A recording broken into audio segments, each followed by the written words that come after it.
जय हिंद दोस्तों, आज हम बात कर बानी कि बाहर विदेश में जे भी केहू कमाला, दुबई, सऊदी, कतर, जे भी केहू कमाला, अगर वो भी कमानी तो वीडियो रउआ खातिर बहुत खास बा। काहे कि रउआ आज समझ सकतानी कि महीने के लाख रुपया कैसे कमाइल जाओ। बहुत लोग कमाला विदेश में, बहुत ऐसे ज्यादा लोग बा जो उनकी कुछ भी ना कर पावेला।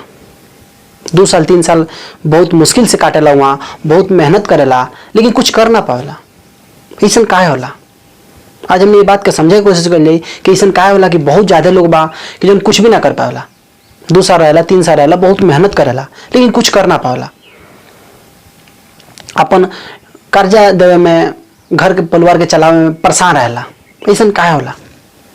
आज हमने ये बात समझे की कोशिश कर ली कि बहुत ऐसा कम लोग बा कि जो उनकी बहुत कुछ कर पावेला, अपन परिवार के बहुत ही अच्छा से चला पावेला, बहुत अच्छा जगह जमीन भी खरीद पावेला, अच्छा से बहुत काम कर पावेला। ऐसा काहे होला? आज हमने ये बात के समझे की कोशिश कर ली। और वह भी जे भी के वीडियो में देख रहा बा, अगर वह भी बाहर विदेश में रहनी तो ये बात के वह समझे की कोशिश करें। और वह आज ये समझे की कोशिश करें कि महीने के लाखों रुपया कैसे कमाई जाओ बाहर विदेश में। देखिए, अधिकतर लोग के सैलरी कितना रहेला? 1000 रुपया, 1100, 1200, 1300 रियाल, बस। मुश्किल से क्योंकि 1500 रहेला, लेकिन ज्यादातर 1200 1300 रहेला। लेकिन आज हमने समझे की कोशिश कर ली कि 1200 1300 रियाल कमा के भी लाखों रुपए कैसे कमाई जाओ। हमारे एक दोस्त बने, वो बाहर रहे, पहले दुबई रहते लोग, लेकिन अब सऊदी बड़े।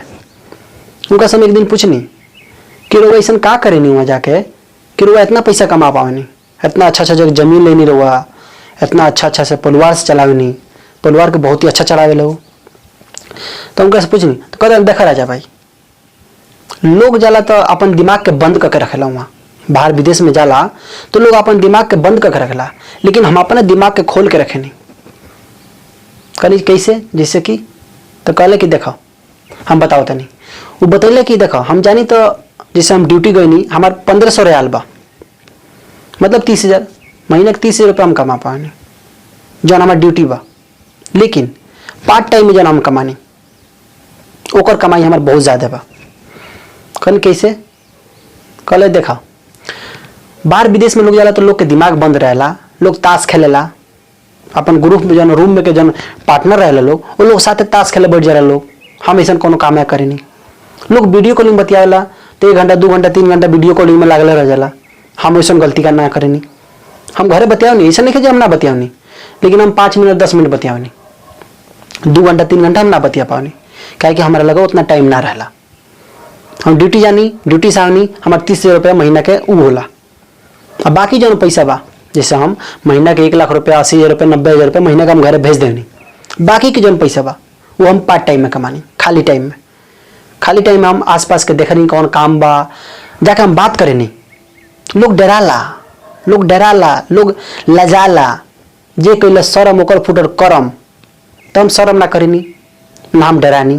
काहे कि वो इंसान हुआ, हम इंसान हैं, हमारा क्यों खाना चाहिए। हम जाके पूछे नहीं कि देखिए भाई साहब हम ये काम करते हैं और चाहे जो भी काम हम करेंगे, तो जाके बात कर लें, जाके बात करके काम अपन लेवे लें, काम करे लें, पार्ट टाइम में बहुत पैसा कमा लें। लेकिन बहुत ज़्यादा लोग बा कि जन ताश खेले में रह जाला, बहुत ज़्यादा लोग बा जन की वीडियो कॉलिंग में रह जाता, तो का कमाई पैसा। और तब वो आई तो कही हम ज़्यादा पैसा ना कमा पैनी, बहुत कम हमार सैलरी रहा। अबे सैलरी के काहे खातिर टेंशन लेता रहा? सैलरी तो जन बात तो जन बढ़े बा, लेकिन कुछ अपन दिमाग तो लगाओ।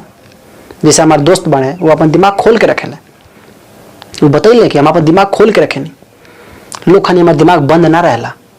अगर फिर भी बाई चांस कबो खाली टाइम तनका मिल जाला तो मोबाइल में यूट्यूब में हम बोल देवनी बुक, किताब, बहुत बढ़िया किताब आवेला, ओके हम सुने नहीं, उससे भी हमारा कुछ ज्ञान बढ़ेला, कुछ सोच हमारा चेंज होला। लेकिन लोग बा का करी, खाना बनाई खाई सूती काम पर जाई, खाना बनाई खाई सूती काम पर जाई। उसे टाइम बची ताश खेली, उसे टाइम बची वीडियो कॉलिंग बतियाई। वीडियो कॉलिंग में 1 घंटा 2 घंटा 3 घंटा कब बीजे पता ना चली। रात के लेट सोची, सवेरे लेट उठी, उन्हें मालिक डांट सुनाई।